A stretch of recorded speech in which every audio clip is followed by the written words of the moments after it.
Buenos días para todos. Junto con mis compañeros Lizeth Carreño, Catherine Villanueva, Omar Salinas y quien les habla Andrea Sánchez, les vamos a presentar nuestro proyecto de física eléctrica con NRC 193.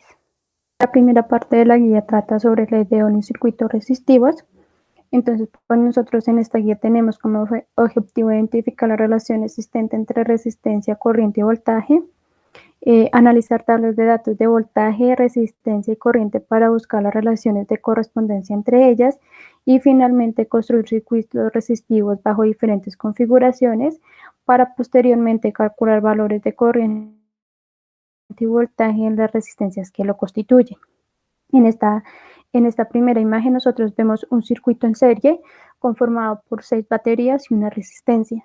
Cada batería tiene un valor de 30 voltios con una resistencia de 35 ohmios. Nosotros acá calculamos la corriente y el voltaje haciendo uso del ampímetro.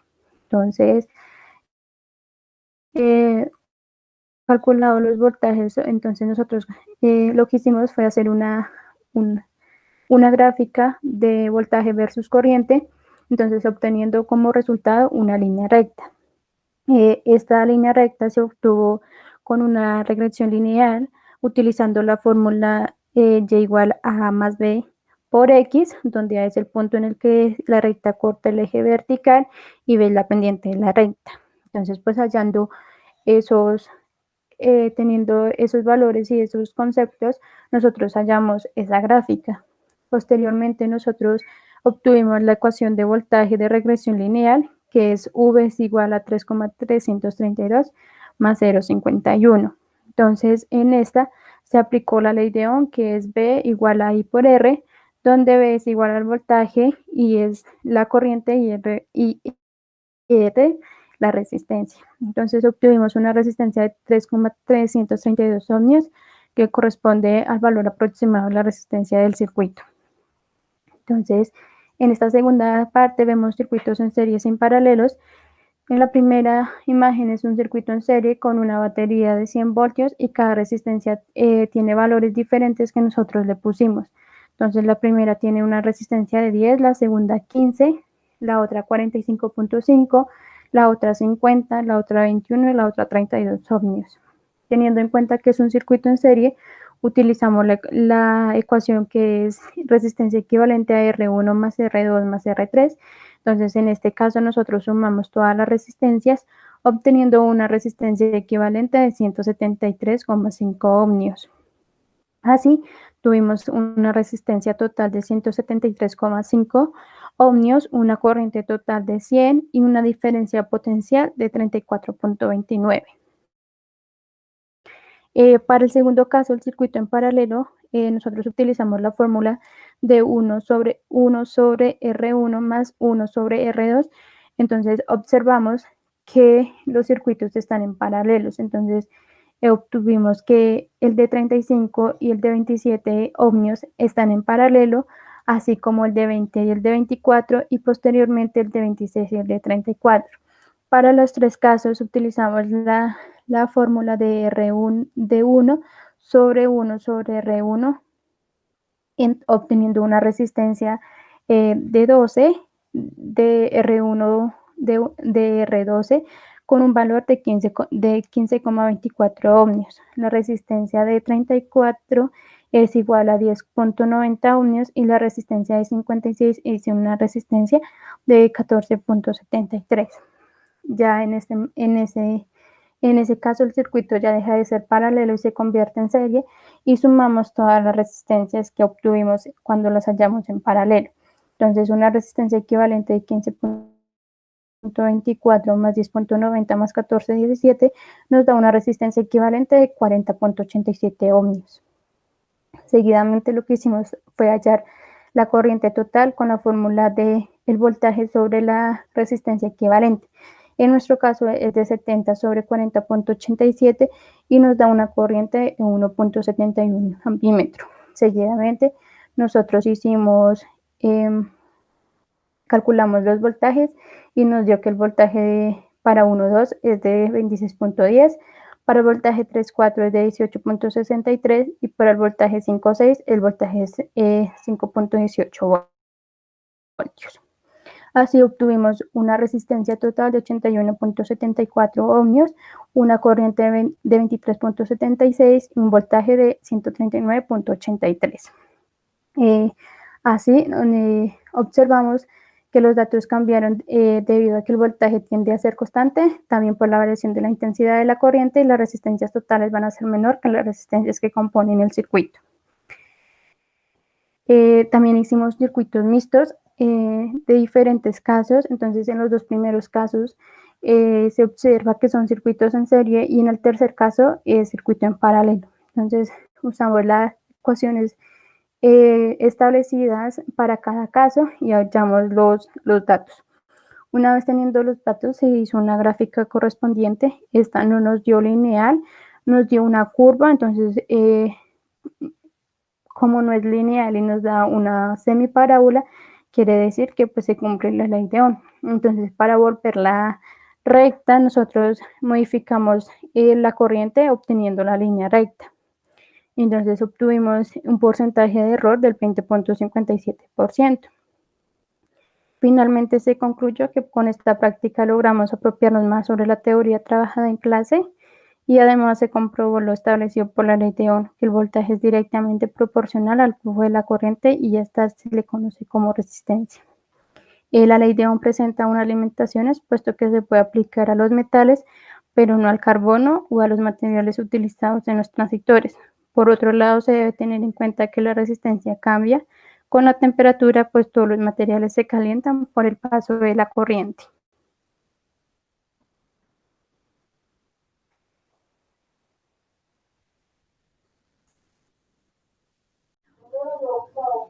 Hola para todos, mi nombre es Lisa Turani Carreño Cepeda, estudio Ingeniería Civil. Voy a hablar acerca de la guía número 2 del proyecto de física eléctrica.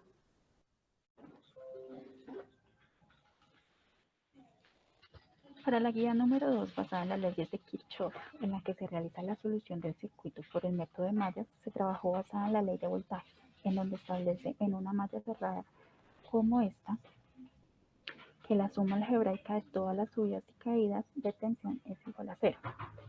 Para esta guía, en el simulador se realizó un circuito principal y de él dos modificados. En este se modificaron sus valores, tanto en voltaje como en resistencias, y en este se modificó una resistencia en cada batería.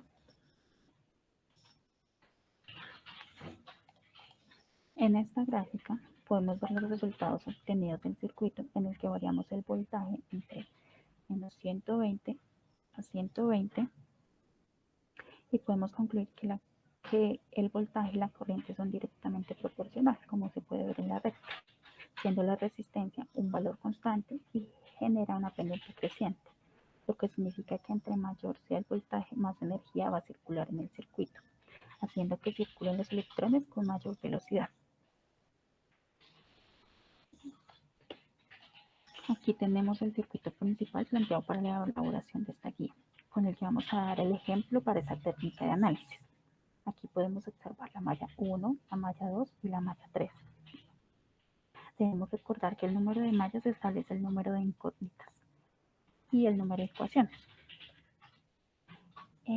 Primero que todo debemos establecer la dirección de la corriente, ya sea en manecillas del reloj o en contra de las manecillas del reloj. En este caso se hizo a favor de las manecillas del reloj. Lo siguiente es establecer los signos en cada uno de los elementos, como se puede ver. Y aplicando la ley de Kirchhoff antes mencionada, obtenemos las siguientes ecuaciones. Ecuación 1, ecuación 2 y ecuación 3. Se soluciona el sistema de 3×3 en un sistema de calculadora virtual y se obtienen los siguientes datos: la corriente en I1, la corriente en I2, la corriente en I3.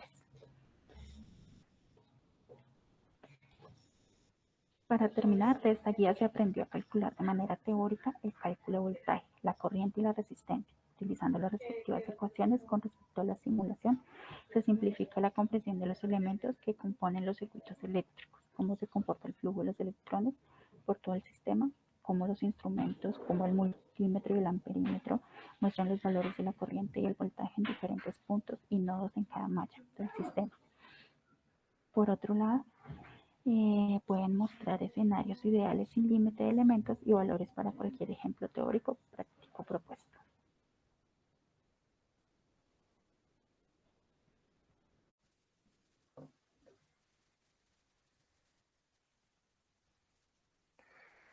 Buen día, mi nombre es José Omar Salinas Suárez. El día de hoy voy a hablar sobre física eléctrica, en especial en un proceso de carga, de acuerdo a un programa que utilizamos en la clase que se llama PET. Entonces, a continuación voy a presentar unas diapositivas donde voy a explicar el proceso como tal.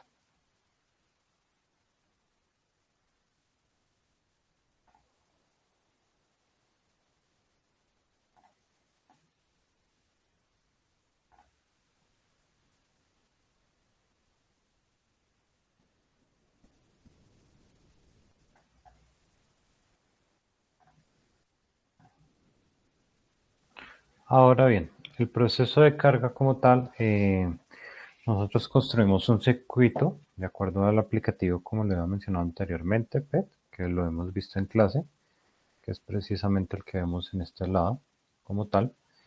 Entonces, ese montaje como tal lo realizamos de acuerdo a una guía suministrada por el docente según los valores del condensador y resistencia y funcionamiento del switch. Entonces nosotros empezamos a revisar el funcionamiento de cada ítem como tal del aplicativo y con ello fue que lo pudimos construir como tal.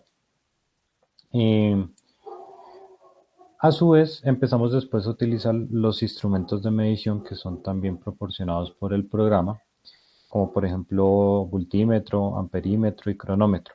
Con estos como tal, nosotros experimentalmente empezamos a crear unas tablas, tiempo versus voltaje, tiempo versus la diferencia de la potencia o corriente, que es lo que estamos viendo acá como tal. Entonces, en este como tal, nosotros ¿qué hicimos? Con ello, nosotros experimentalmente construimos estas gráficas donde nos podemos dar cuenta que, por ejemplo, en el voltaje, a medida que va pasando un tiempo determinado, el voltaje va aumentando y la diferencia de potencia o la corriente como tal va disminuyendo con lo que está inicialmente. Para este proceso de carga como tal, nosotros utilizamos esta fórmula, donde nosotros ya obteníamos el valor tanto de la resistencia como de la capacitancia. Entonces el tiempo constante que nos dio como tal fue de 20 segundos, que es lo que vemos en este momento acá. Estos 20 segundos de acá y los 20 segundos de acá.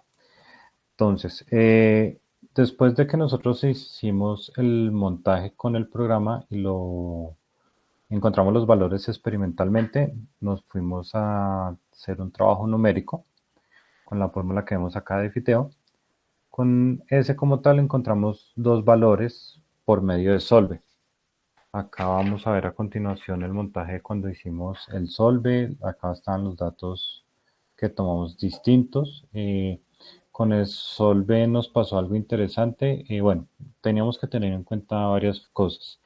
Una de las cosas es que los valores teníamos que tenerlos positivos como tal para que el solve pudiese como tal llegar a un punto como tal que era 0 en la sumatoria de la diferencia cuadrática.